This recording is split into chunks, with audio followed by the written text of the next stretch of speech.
Law can put a brake on crime, it cannot change the attitude of man. আপনাকে আইন মানতে হবে, আইনের প্রতি শ্রদ্ধাশীল হতে হবে। আপনি ব্রিগেডিয়ার যখন ঢাকা মেডিকেল কলেজ চালাইতে আসে তখন সে ইউনিয়নের ভিকটিম হয়, এবং ইউনিয়নের ভিকটিমে যদি বেশি অ্যাকশন নিতে চায় তাহলে আর রাজনীতিবিদদের কাছ থেকে আর্মি চিফের কাছে ফোন যায়। আর্মি চিফ তখন বলে তুমি তোমার দায়িত্ব পালন করে চলে আসো, কারণ আর্মি চিফও সেই পদের। এবং এই কথাটা আমি এখন বলতে পারতেছি ইউনূস সাহেব ক্ষমতায় বলে। ৩২ নম্বরের বাড়িটা যখন ভাঙলো তখন সবাই বলে ইউনূস সাহেব কিছু বলেননি। ভালো কথা, পুলিশের রুটিন কাজ আছে কি সেটা বলেন। পুলিশের রুটিন কাজটা কি? তার চোখের সামনে ছিনতাই হবে, সে কি ধরবে না? তার চোখের সামনে খুন হওয়ার অ্যাটেম্প হচ্ছে, সে ধরবে না? আপনি আগের দিন বললো কালকে ৩২ নম্বর ঘুরিয়ে দিবে। পুলিশ তার রুটিনকে দায়িত্ব পালন করেনি। কেন করেনি? আইজি সাহেব কি মুখে আঙ্গুল দিয়ে বসেছিলেন? ইন্দের ধরে ৩২ নম্বর ভাঙলো, কেউ গেল না। ৯০ ভাগ প্রশাসনের লোক কেউ গেল না। আওয়ামী লীগের এত লোক কেউ গেল না, দাঁড়ায় দাঁড়ায় দেখলো। কারণটা কি? আপনি ইউনূস সাহেবকে ব্লেম দিচ্ছেন কেন? আপনি পুলিশের রুটিন দায়িত্বটা কোথায়? প্রথম যদি আসি, আপনি ইউনিয়ন রিপোর্ট দিয়ে আপনি শুরু করলেন। আমরা বাংলাদেশে দেখেছি অতীতে বিগত ১৪-১৬ বছরের সরকারটাকে যদি বিবেচনায় নেই, এমন বহু মামলার তদন্ত রিটায়ার্ড পুলিশ অফিসার বাসার থেকে ডাইকেই না তদন্ত করতে আব্দুল কাহার আকন্দ ফর এক্সাম্পল। কেন? তদন্তের জন্য কি উনি একমাত্র অফিসার ছিলেন বাংলাদেশে যোগ্য? সিম্পল কথা। তাহলে বাকি পুলিশ বাহিনী কি? কারণ কাহার আকন্দ আসছে, তাকে ডাইকে আনা হয়েছে, তুমি এই এই এই করবা। এক। দুই, আমরা যখনই বিভিন্ন টক শোতে এই বিগত সরকারের সময় নানান কথা বলেছি, এগুলাকে যেমন ক্রস ফায়ার দিয়ে বলতেছে যে আনতে গেছিল, আসামি নিয়ে যাচ্ছিল, গুলি করে মেরে ফেলেছে দুই পক্ষের লড়াইতে, এগুলো আমরা শুই না, অভ্যস্ত। এই যে আয়নাগর, সেটা এখন ইউনূস সাহেবরা বানাইছে, ওনারা একটা সাজানো নাটক করতেছেন, এইসব বলতেছেন। মানে যারা ক্ষমতায় ছিল বাংলাদেশে বা যখন যারা ক্ষমতায় থাকেন, আমি নিশ্চিত করে বলতে পারি এ পর্যন্ত দেখিনি তাদের বিরুদ্ধে কিছু বলা যায়। আর আজকে বাংলাদেশের সবচেয়ে বড় সাকসেস, যার যেটা মন চায় বলতে পারছে। আমি নিশ্চিত করে বলতে পারি এমন কেউ নাই অনেক অখাদ্য কুখাদ্য ইউটিউব চ্যানেল করে যা মন চায় তাই বলতেছে। এটা আমরা বলতে পারতাম না। ভালো মন্দ পরে যাচ্ছি, বলতে পারতাম না। আমার মনে আছে দশম শ্রেণীর ছাত্র, দশম 11 ক্লাস 9 ক্লাস 8 ক্লাসের অন্তত 40-50টা 5 থেকে 7 বছরে দণ্ড ভোগ করে করে বের হয়েছে। এই বাংলাদেশে ফেসবুকে কথা বলে, ফেসবুকে কথা বললেও সরকারের পতন হয়, এরকম হলো তাদের ভয়। কেন ইউএন রিপোর্ট গুরুত্বপূর্ণ? বাংলাদেশে there is no second person যে একটা ইউএন রিপোর্ট করতে পারতো ইউনূস ছাড়া। there is none in Bangladesh আজকে পর্যন্ত। যার কথা ইউএন এর লোক আসছে এবং আইসা তারা একটা প্রতিবেদন তৈরি করছে, যেটা এখন ইউএন এর ওয়েবসাইটে ভাসমান, চলছে, চলমান। বাংলাদেশে অন্য কেউ যদি করতে চাই তাহলে অনেক দেশ এটাকে বাধা দিয়ে থামাই দিত, এই প্রতিবেদন হতো না। আজকে বাংলাদেশ না, পৃথিবীর কারো ক্ষমতা নাই যে এই রিপোর্টটাকে উল্টায়। This is my challenge. এবং তারা যে রিপোর্টটা দিয়েছে সেই রিপোর্টটাকে খণ্ডনের ক্ষমতা আওয়ামী লীগ পালায়ে গিয়া, শেখ হাসিনা পালায়ে গিয়ে তার রাজনীতি প্রথম ধাপে শেষ করছে, আর দ্বিতীয় ধাপ তার রাজনীতি শেষ হয়েছে ইউএন রিপোর্টে। এই পৃথিবীর যে দেশে এখন আওয়ামী লীগের লোক যাক, তার সামনে ইউএন রিপোর্ট নিয়ে কথা হবে এবং বেকুবের মতো বৈশা থাকতে হবে, জাস্ট তার রাজনীতি গণ। আমি যেটা বলি, এবার আসেন বিএনপি আওয়ামী লীগের নিষিদ্ধ চায় নাই, যেটা ডক্টর নাহারিন খান বলছেন। ইয়েস, গণতান্ত্রিক দেশে একটা গণতান্ত্রিক দল নিষিদ্ধ করবে, সেটা মানে আর একটা গণতান্ত্রিক দল এটা চাইতে পারে না। বাট আমার প্রশ্ন হচ্ছে, ইউএন রিপোর্ট হওয়ার পরে বিএনপি থেকেই বলা হয়েছে আওয়ামী লীগের নিষিদ্ধ হওয়া জরুরি এবং আওয়ামী লীগের বিচার হওয়াটাও জরুরি। দুটো কথাই বিএনপি বলেছে। ইউএন রিপোর্টের পরে কেন? আমি যদি বলতেই না পারি, নাই চাই, তাহলে আমি ইউএন রিপোর্টের পরে বলবো কেন?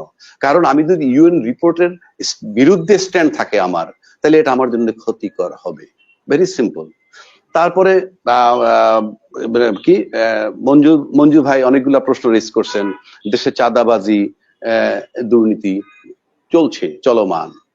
আসলে চাঁদাবাজি দুর্নীতি সবসময় থাকে। এটা কি হয়, আমরা যখন এরশাদের আন্দোলন দেখছি তখন কিন্তু তখনকার যে নতুন প্রজন্ম তারা কিন্তু এরশাদকে ক্ষমতা থেকে নামাইছে। সেই ছাত্র বলেন যাই বলেন, তার সাথে জনতা ছিল, কিন্তু তরুণ প্রজন্ম। কিন্তু নামানোর পর কিন্তু দায়িত্বটা নিয়েছিল তখনকার যে প্রবীণ প্রজন্ম। তারা যখন প্রবীণ প্রজন্ম দায়িত্ব নিয়ে নিল, তরুণ প্রজন্মের কর্মের ফলাফলটা তারা ভোগ করলো, তখন তরুণ প্রজন্ম চাঁদাবাজির দিকে ঝুঁকে গেল। আবার যদি 96-এর আন্দোলনে আসেন, এইভাবে একই জিনিস হয়েছে। আন্দোলন করে তরুণরা, সুবিধাটা নেয় প্রবীণরা, এবং প্রবীণদের ভিতরে তারা নিমজ্জিত হয়ে যায়। এটা হইলো প্রভাব। কেন প্রভাব বলি?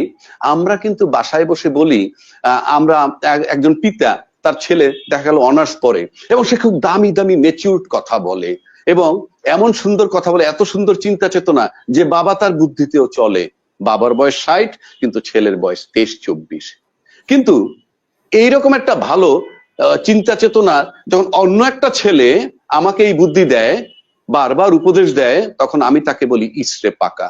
কিন্তু আমার নিজের ছেলেটার বেলায় কিন্তু প্রশংসা করলাম। আমাদের এখান থেকে বেরিয়ে আসতে হবে। আমরা কিন্তু নিজের সন্তানের প্রশংসা করি ম্যাচিউরড হইলে, কিন্তু অন্যটাকে বলি ইসরে পাকা। আর চাঁদাবাজির জায়গা, চাঁদাবাজি আওয়ামী লীগ যে জায়গাগুলো ছিল, আমি দুইজন বিজ্ঞ আলোচক মঞ্জুর চৌধুরী এবং নাহারিন খান, আপনারা বলেন সেই চাঁদার জায়গাটা কি খালি আছে? মানে চাঁদার জায়গাটা কি খালি আছে কিনা? আমি নিশ্চিত করে বলতে পারি খালি নাই। কে চাঁদাবাজি করে, that is not my subject. কিন্তু প্রশ্ন হচ্ছে চাঁদাবাজির জায়গাটা খালি নাই। 3 নম্বর আসেন, রাজনীতিতে দুর্নীতিবাজ এমন কেউ নাই।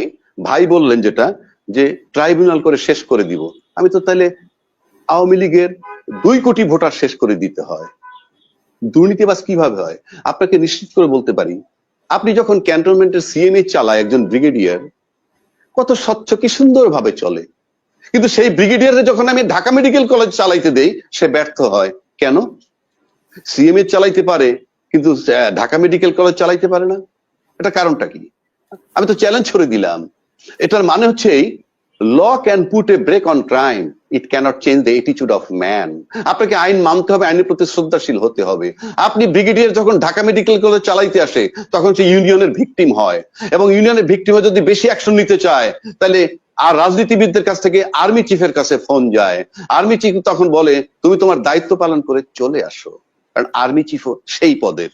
এবং এই কথাটা আমি এখন বলতে পারতেছি ইউনূস সাহেব ক্ষমতায় বলে। ইউনূস সাহেব আমাকে ভাত মাছ দেয় না, আমি ইউনূস সাহেবকে সাপোর্ট করি না। আমি বলছি যে এই যে তার ব্যর্থতা, টিচারদেরকে মার দেয় বলেছে, ভিসি কে মার দেয়, কখন, কোন লেভেলের? আপনি কি পিতা হইলেই সে ভালো?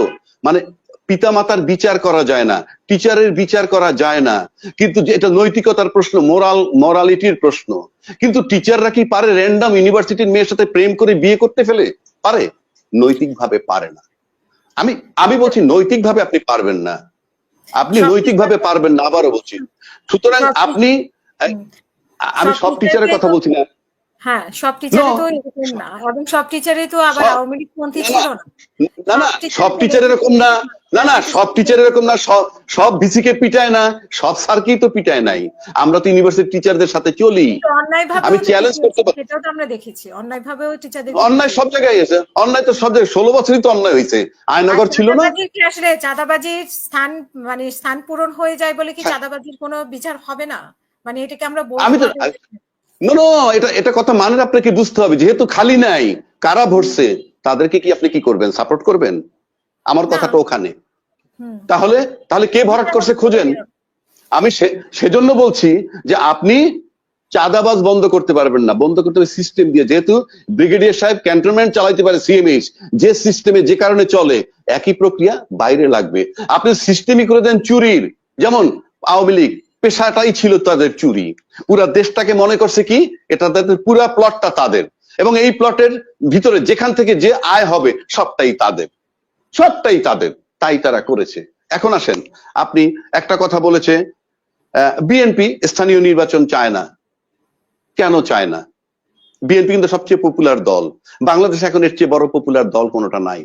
তাহলে কেন চাইবে সেটা বলেন, যে বিএনপি কেন চায়? কেন চায় না? তো বিএনপি নতুন তার সুবিধা হবে, আমি তো সেটাই বলতেছি। এটা তো বিএনপির নাহারিন বলবে যে তারা কেন স্থানীয় নির্বাচনটা আগে চায় না। আর ভাই বলছে যে আসিফ মাহমুদরা একটা স্টেপ নিতেছে কি নিয়ে, যে তারা যদি স্থানীয় নির্বাচনটা আগে করে এবং আওয়ামী লীগের যারা অপরাধী নয় বা যারা গণহত্যার সাথে সম্পৃক্ত না, তারা ক্ষমা চেয়ে রাজনীতিতে আসতে পারে। এখন আসিফ মাহমুদ কেন চাইলো সেটা সেকেন্ড কোশ্চেন। তার আগে যদি আমি বলি, আমি কয়দিন আগে বললাম যে আওয়ামী লীগকে নিষিদ্ধ করার দায়িত্ব আমাদের না, এখন আবার বলতেছে আওয়ামী লীগকে নিষিদ্ধ করতে হবে। কি পট পরিবর্তন হইলো? এক। দুই, বাংলাদেশে দুই ধরনের সরকার চলমান। সরকার বলতে একটা, আর রাষ্ট্রপতি বলতে একটা। সরকারকে অন্তর্বর্তীকালীন সরকার, সে অনির্বাচিত সরকার। তাকে তাড়াইলাম, প্রধানমন্ত্রীকে তাড়াই দিলাম, তাতে আমাদের কোনো রাজনৈতিক সংকট হইল না, কিংবা সাংবিধানিক সংকট হইল না। কিন্তু রাষ্ট্রপতিকে অপসারণ করার বেলায় বলা হইলো সাংবিধানিক সংকট হবে। এই রাষ্ট্রপতি কি চকবাজারের ইমাম সাহেব, না শেখ হাসিনার দোসর? তা আপনি এই দেশটা কিভাবে চালাবেন? Number one. নাম্বার টু, আপনি কি দেখেছেন যে আমরা অতীত অভ্যুত্থান দেখেছি যে এরশাদের পতন হইলো, 96 সালে খালেদা জিয়ার সরকারেরও পতন হলো, কিন্তু আপনি কি দেখছেন বাংলাদেশ ব্যাংকের গভর্নর পালায়ে যায়, বাইতুল মোকাররমের খতিব পালায়ে যায়, বিচারপতিরা পালায়ে যায়, পুলিশ প্রশাসন কাজ করে না, অর্ধেক পালায়ে যায় অর্ধেক থাকে, আমলারা অর্ধেক পালায়ে যায় অর্ধেক থাকে? আপনি এরকম কোন সিচুয়েশন দেখছেন? এই সিচুয়েশনটা কে ফেস করতেছে? ইউনূস সাহেব। এ পর্যন্ত 130 বারের মতো আন্দোলন হয়েছে, সে ফেস করেছে এটা। আমি আবারও বলছি, আমি দলের সমর্থন করছি না, মানে আমি ইউনূস সাহেবের সমর্থন না বা তার বিরোধী নই, আমি লজিক দিচ্ছি। উনি ফেস করেছে, কিন্তু আমরা তো দেখতে পাচ্ছি যে সব জায়গায় হাসনাত আর সাজ্জিদ যাচ্ছে। আপনার সমস্যাটা কোথায়? আপনাকে পুলিশ কোঅপারেট করবে না, আপনি ডিসিরা করবে না। রাখেন রাখেন, ওকে ওকে ফাইন। আপনি যখন আন্দোলন নিয়ে রাস্তায় নামলো, তখন কি অন্য রাজনৈতিক দলরা একবারও বলেছে যে উনি তো নির্বাচিত দল না, উনি তো নির্বাচিত রাষ্ট্রপতি বা সরকার না, উনি একটা নির্বাচন করতে আসছেন, তোমরা কেউ তারা ডিস্টার্ব করো না, নির্বাচন দিয়ে উনি চলে যাক, দাবি দেওয়া নিয়ে পরে? কেউ বলছে? কেউ তো বলেনি কথাটা। এটাও তো আমাদের নৈতিক দায়িত্ব ছিল যে উনি একটা সুন্দর নির্বাচন দিবে, অথচ উনি এগুলাকে ফেস করতে হয়। উনি কি এগুলো ফেস করবেন না? আমি এখানে একটু অ্যাড করছি, সেটা হচ্ছে আপনি যে বলছেন না অন্যান্য মানে দলদের দরকার ছিল ডক্টর ইউনূসের এই সরকারকে বলা যে নির্বাচন করে চলে যান। আপনি আমাকে বলেন তো, গত 4 মাসে 5 মাসে নির্বাচন নিয়ে কত ধোঁয়াশা তৈরি হয়েছে? প্রথমে যখন আল জাজিরাতে ইন্টারভিউ দেয়া হলো তখন বলা হয়েছে 4 বছর, এরপরে একবার বলে একটা টাইম, আরেকটা টাইম। এই সরকার কি, যেটা প্রথম থেকে আমরা সবাই বলছি যে আপনাকে একটা রোড ম্যাপ দিতে হবে, এবং এই সরকারের দায়িত্ব সমস্ত সংস্কার করা না, কারণ সংস্কার একটা চলমান প্রক্রিয়া, এবং এই চলমান প্রক্রিয়ায় চলতে গেলে সমস্ত সংস্কার শেষ করে আপনি নির্বাচন দিতে পারবেন না। এই সরকারের আমি আপনাকে থামাচ্ছি, শেষ করি ভাই। আজ পর্যন্ত নির্বাচন নিয়ে এক একজনকে এক এক কথা বলে নাই। তাহলে যখন একটা সরকারের যেসব উপদেষ্টারা আছেন, আমরা তো মনে করবো যে নেটওয়ার্কিং সিস্টেম, সরকারের প্রধান এক কথা, সরকারের প্রেস সচিব আরেক কথা বলছেন, সাধারণ জনগণ হিসেবে, প্রান্তিক মানুষ হিসেবে আমি কি ডিলেমায় পড়ে যাব না? তাহলে আমার কি রাইট নাই নিয়ে প্রশ্ন করা? না না, সেজন্য তো আপনি প্রশ্নটা করছেন, নিষেধ তো কেউ করেনি, আপনি প্রশ্ন করছেন। আমি এখন বলতেছি, আপনি বলেন না যে সিচুয়েশনটা বললাম, এই সিচুয়েশনের সরকার বাংলাদেশের দ্বিতীয় কোনটা আসছে? এর আগে তো কেয়ারটেকার গভর্নমেন্ট আসছে, আইসা নির্বাচন দিয়ে করে চলে গেছে। তার এখানে 137টা দাবি নিয়ে 137 দিন আন্দোলন হয়েছিল, হয়নি? তার কি পুলিশ নন কোঅপারেট করছে? না না, পুলিশ পালাইছিলেন? পুলিশ পালাই গেছিল? আপনি আমাকে বলেন, আপনি 32 নম্বরের বাড়িটা যখন ভাঙলো, শোনেন 32 নম্বরের বাড়িটা যখন ভাঙলো, তখন সবাই বলে ইউনূস সাহেব কিছু বলেননি। ভালো কথা। পুলিশের রুটিন কাজ আছে কি সেটা বলেন। পুলিশের রুটিন কাজটা কি? তার চোখের সামনে ছিনতাই হবে, সে কি ধরবে না? তার চোখের সামনে খুন হওয়ার অ্যাটেম্প হচ্ছে, সে ধরবে না? আপনি আগের দিন বললো কালকে 32 নম্বর ঘুরিয়ে দিবে। পুলিশ তার রুটিনকে দায়িত্ব পালন করেনি। কেন করেনি? আইজি সাহেব কি মুখে আঙ্গুল দিয়ে বসেছিলেন? কেন দায়িত্ব পালন করেননি? সেই কথাটা রাখেন। সরকারের কাছ থেকে আমি আপনাকে এখানে একটা কথা একটু বলি, সেটা হচ্ছে যে রাখেন আমাকে শেষ করতে দেন। পুলিশকে পাঠাবে কে? তার রুটিন কাজটা কি? তার রুটিন কাজটা কি? ওই বাড়িটা ভাঙবে বলে দেওয়া হচ্ছে। ভাই আপনি তো একটু বেশি, আরে এটা তো আমার বাড়ি না, বঙ্গবন্ধুর বাড়ি।